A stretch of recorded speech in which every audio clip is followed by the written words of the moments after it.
ये जो आपने एक मुहिम चला रखी है कि आप ट्रांसप्लांट होने से लोगों को बचा रहे हैं, ये वाकई बड़ी बात है, क्योंकि ट्रांसप्लांट की खबर सुनते ही आदमी का दिल जो है धक से कर जाता है कि यार ये घुटने मेरे काट के बदले जाएंगे, लीवर का एक हिस्सा बदला जाएगा। ये और वाकई 50 बड़ी लाख बात से 1 करोड़ का खर्चा है इसका मेरे भाई है। हुसैन। जो कुछ कमाया है सब डॉक्टर को दे आएंगे। बहरहाल ये जो टिस डिस है स्वामी जी, इसी को फिस करने की ज़रूरत है, लेकिन आपने बड़े आसान लफ्ज़ों में समझा दिया कि ये हेपेटाइटिस होता दरअसल क्या है। लेकिन इसके स्वामी जी देखिए 5 स्ट्रेन हैं, जिनमें से हेपेटाइटिस ए और ई खाने पीने के ज़रिए होता है, खाने पीने यानी दूषित खाने पीने से होता है, जबकि बी, सी और डी जो है ये इन्फेक्टेड ब्लड अगर किसी को चढ़ा दिया जाए उसकी वजह से हो जाता है। तो स्वामी जी दुनिया में सबसे ज़्यादा मौत जो है वो हेपेटाइटिस ए और बी से होती है।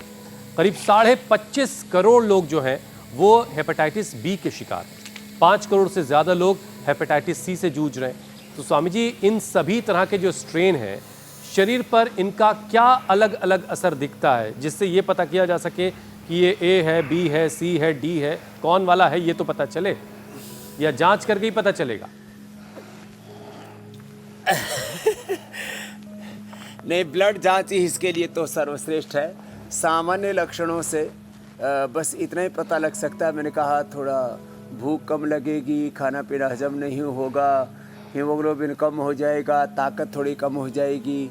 और ये ताकत बढ़ाने के लिए हम रोज़ जो है भुजंगासन करवाते हैं। ये जो स्वामी जी ए और बी के लिए जो ये कहा जा रहा है कि खाने पीने के कारण होता है, वैसे आप यदि तो ये खाने पीने में मतलब क्या, कहीं बाहर आपने कुछ खाया और वो दूषित था या ख़राब पानी में बना था या खाने में कुछ दूषित थी, उससे हो जाएगा? हाँ, अब उनमें वैसे तो देखो ये हेपेटाइटिस ए हो, बी हो, फिर सी हो, चाहे डी हो, ये इन्फेक्शन से भी होते हैं सभी प्रकार के हेपेटाइटिस।